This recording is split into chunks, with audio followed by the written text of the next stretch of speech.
पण आता माहेरच्यांना किती मिस करते, कारण या सेटवर तर आता कोणीच दिसत नाही. खूप मिस करते मी. माझं आत्ताच माझ्या मोठ्या बहिणीशी बोलणं झालं जस्ट आत्ता, की ती ती मुळात तिला खूप काळजी असल्यामुळे ती लगेच की काय चालू आहे, कशी आहेस, काय काय खाल्लंस का. तर आता आम्ही म्हणजे अगदी 2च दिवस झालेत लग्नाला, पण तरी त्या दोघी नसल्यामुळे मला फार कसं तरी होतं आहे. पण इथे सासरची माणसं आहेत, त्यामुळे आम्ही खूप त्यांनी खूप वेळ वाट बघितली होती की कधी एकदा ते येत आहेत आणि आम्ही त्यांची वाट बघत होतो. त्यामुळे अजून मी जरी त्यांना मिस करत असले तरी ही नवीन जे सगळेजण आलेत त्यांच्याबरोबर खूप जेल होतीये सध्या, त्यामुळे खुश आहे खूप. पण ताई काय वाटतं, की साडीमध्ये खूप कम्फर्टेबल आहे, की परकर पोलकं जे होतं त्यात खूप कम्फर्टेबल वाटत नाही, होतं? नाही. पर्कल म्हणजे दॅट वॉज खूपच कम्फर्टेबल होतं ते. त्याच्यासारखं सुखच नाही. म्हणजे आत्ताही मलाही असं वाटतं, की मी एरवी पण म्हणजे मी जीन्समध्ये असते तर त्याहूनही जास्त पर्कर पोलकंच कम्फर्टेबल होतं. कारण ते इतकं पटकन चढवता येत होतं.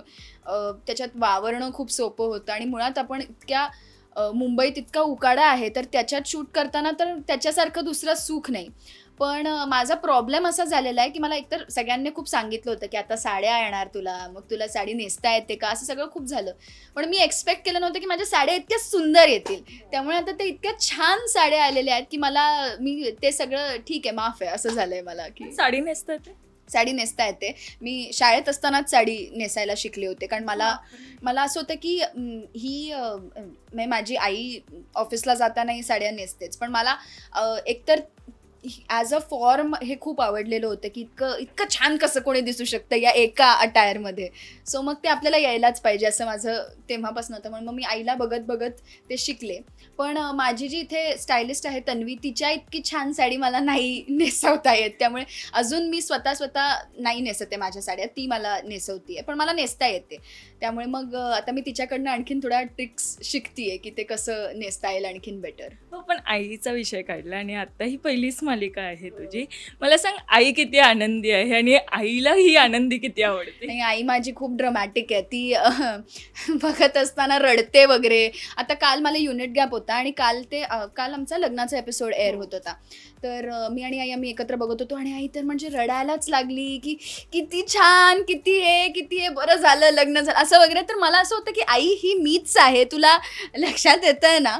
आणि ती युजुअली अशी खूप प्रॅक्टिकल आणि अशी बाई आहे. पण असं मला स्क्रीनवरती बघताना तिला सगळं असं, की आनंदीचं बरं होतंय, आनंदी बरोबर असं होतंय, असं सगळं तिला फार वाटायला लागतं.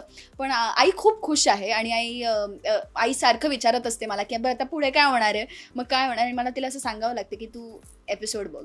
ते मी सांगणार नाहीये तुला. खरंच म्हणजे आम्हाला सगळ्यांना प्रश्न पडतो, की आता पुढे काय होणार आहे? पण जाई मला खरंच हे विचारायचं आहे, की इतके सुंदर डोळे असताना जेव्हा अंध मुलीची भूमिका करते, मला सांग किती चॅलेंजेस जाई ही फेस करते आता सध्या? नाही, चॅलेंजेस म्हणजे मला कायम असं वाटत आलेलं आहे, की म्हणजे डोळे किंवा त्यांचा जो रंग आहे तो मला फार जेनेटिकली मिळालेला आहे. त्यामुळे त्याचं काही म्हणजे जेव्हा मला कोणीतरी म्हणतं, की "अरे किती छान डोळे आहेत." तेव्हा मला असं खरं तर फार असं आतून वाटतं, की थोडं संकोचल्यासारखं वाटतं, की आपण काय याच्यात काही आपलं कर्तृत्व नाही असं मला फार वाटतं. मग मी त्या संकोचाच्या दबावात जात होते. पण याचा आनंद आहे, की या निमित्ताने मला माझ्या डोळ्यांचा एक वेगळा वापर करता येतोय आणि ही भूमिका अशी मिळाली ज्याच्यातनं ते आणखीन चांगल्यारीत्या पोहोचवता येतात. त्यामुळे त्याच्याहून जास्त सुख खरं तर काहीच नाही.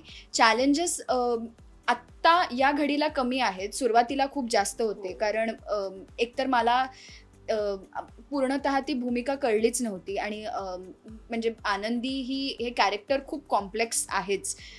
त्यामुळे तिला अंडरस्टँड करणं, तिला समजून घेणं, तिचे काय चॅलेंजेस असतील हे मला समजून घ्यायला वेळ लागले. पण आम्ही खूप वर्कशॉप्स केले होते.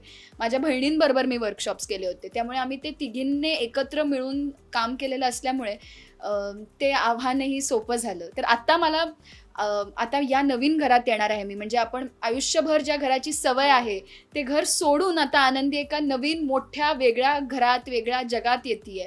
जिथली माणसं तिला ओळखीची नाहीये, आणि ती कधीच त्यांना बघू नाही शकणार आहे. म्हणजे हे बाकीच्यांसाठी जसं असतं त्याच्याहून एक थोडं ॲडेड ऑन प्रेशर हे आहे, की तिला पूर्णतः हे कधीच म्हणजे तिला ते किती समजून घेतायत याच्यापेक्षाही जास्त तिला हे समजून घ्यायला वेळ लागणार आहे सगळा. त्यामुळे त्याच्यातला एक तो ॲडेड ॲडव्हान्टेज आणि एक ॲडेड वेगळेपण जे आहे तेच मला वाटतं प्रेक्षकांना आत्ता भावते आणि ते करायला मला खूप मजा येते. मराठी मनोरंजन सृष्टीमधील मालिका, चित्रपट, नाटक तसेच कलाकारांबद्दलच्या नवीन अपडेट्स जाणून घेण्यासाठी नक्की सबस्क्राईब करा इट्स मज्जा मराठी या आपल्या नवीन यूट्यूब चॅनलला.